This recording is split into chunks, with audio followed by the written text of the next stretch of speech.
यार नीट निकाल के क्या ही हो जाएगा, थोड़ा खराब रैंक आ जाएगा, एक दो पीछे का कॉलेज मिल जाएगा, नहीं फर्क पड़ेगा। Guys these are the last 40 days and you mentality you should have कि मुझे निकालना है एंड मेरा गोल अगर ये college. Hi everyone, I am Akshat Kaushik, first year MBBS student at AIIMS Delhi. I was All India rank 3 in both NEET and AIMS, and I was also All India rank 1 in KVPY 2019. So today I am on this YouTube channel Med Prep G to guide you all कि आप अपने आखिरी के 40 days को कैसे बहुत effectively utilize कर सकते हो. Because we all know that NEET is coming on 26th July and you have 40 to 45 days left. So I have some very important tips for you which will help you reach your goal. जो भी आपकी potential है, आप उस तक अपने आखिरी के 45 days में कैसे पहुंच सकते हो. So I've written down some points for you and I would like to share it with you. So the first point is that we all know that we have to increase the frequency of the tests that we give in the last few weeks. But how to do that? So I highly suggest कि रोज एक test देने की आदत तो हमारी already होती है, but start by giving 2 tests in a day. Make sure you have a gap of half an hour or 1 hour between the 2 tests so that आप पूरे दिमाग से लगा पाओ. And within a week or so, try to give 3 tests a day. मैं personally आखिरी 2-3 महीने 3 test या 2 टेस्ट रोज देता था, which effectively means मैंने 150 से भी ज्यादा मॉक टेस्ट दिए हैं. And even in the days that you have left, you can easily give more than 100 mock tests. And what that will do is जो प्रैक्टिस क्वेश्चंस की या जो रिवीजन टॉपिक्स का आपके टेस्ट के थ्रू होता है वो तो होगा ही, उसके साथ साथ आपको जो कॉन्फिडेंस मिलता है ना ये मॉक टेस्ट लगा के, that is very very very beneficial. And आपको एंड में पता होता है कि मेरे सामने जैसा भी टेस्ट आएगा मैं उससे डील कर लूंगा because I have given so many test. Apart from that, mock test का एक और ये भी फायदा होता है कि वो आपको टारगेटेड रिवीजन करने को देता है. Because when you know that which topics you are continuously doing mistakes in, you can effectively read them again and more than the ones that are perfect for you that you are already strong in. Okay, so this way you can get a targeted effective revision and save a lot of time.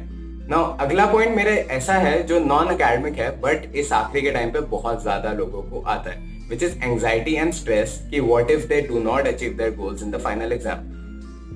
So okay, personally मुझे भी ये ऐसे thoughts आते थे अपने NEET से 1 महीने या 2 महीने पहले.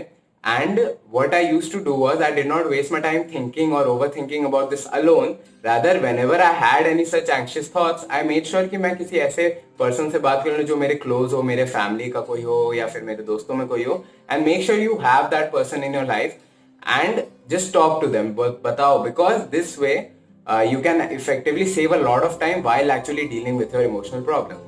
And the time that you save will actually go into productivity and आप अपनी पढ़ाई को और बेटर कर सकते हो. So I know ये on paper बहुत easy लगता है but practically भी आप अपने इमोशनल चीजों को जितना well handle करोगे उतना ही ज्यादा efficiency से आप अपनी productivity बढ़ा सकते हो और अपने एग्जाम के लिए बेटर प्रिपेयर कर सकते हो, राइट. एंड एक और बात जो इसी से थोड़ी बहुत रिलेट करती है is try to stay away from the negative people that you might meet. Maybe it's in your coaching और योर स्कूल और योर बैचमेट्स और your friend. Because if you are in touch with someone जो आपको बोलेगा कि यार NEET निकाल के क्या ही हो जाएगा, थोड़ा खराब रैंक आ जाएगा, एक दो पीछे का कॉलेज मिल जाएगा, नहीं फर्क पड़ेगा. Guys these are the last 40 days and you need to cut those peoples off. चाहे वो पूरी जिंदगी की बात करो चाहे सिर्फ नीट की बात करो, बिकॉज आपको फोड़ना है तो फोड़ना है. It really does not matter. क्योंकि आप अगर अभी सोचोगे कि नीट यार ठीक है नीट नहीं दे पाऊंगा, नीट नहीं निकाल पाऊंगा तो क्या ही हो जाएगा, rather than having that mentality you should have कि मुझे निकालना है एंड मेरा गोल अगर ये कॉलेज है तो मैं इससे भी अच्छे कॉलेज में जाऊंगा. Because when you aim higher that's when you can actually have the will or the motivation to work even harder. अगर आप खुद ही सोच लोगे या ऐसे नेगेटिव थॉट्स को अपने अंदर ले लोगे तो आपकी एनर्जी भी चली जाएगी and you will and up doing something that is not productive at all.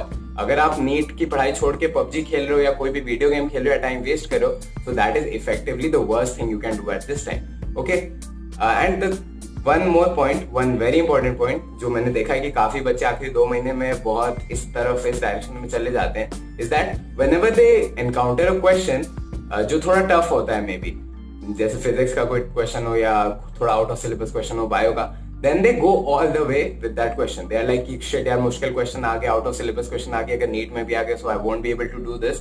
But you need to keep this in mind that even if 1 or 2 questions do come out of syllabus from NEET or in NEET, but majority of the questions, like more than 80 questions in bio and around 30 to 40 questions in both chemistry and physics, are from NCERT or very basic, and you need to focus on those first. अगर आप बहुत ऊंचे level के questions के पीछे भागोगे and you miss the majority of the questions, then that will be very very very bad for you. So I highly suggest that you stick to the basics. आप थोड़े NCERT का revision करो, जब भी कर रहे हो आप अपने जो कोचिंग के नोट्स होंगे उन्हें पढ़ो. अदर देन दैट आप सिर्फ और सिर्फ मॉक टेस्ट दो.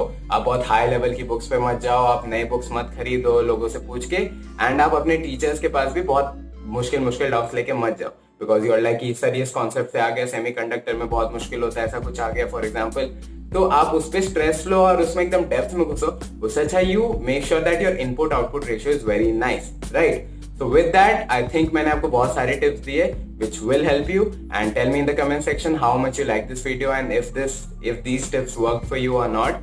Subscribe to this channel, and I also have a Telegram channel where I give such suggestions and a lot of content, and I've put the link down below. So please subscribe to that, and see you in the next video maybe. Okay, so bye everyone. I hope you liked this video. Again, like this video if you did like it.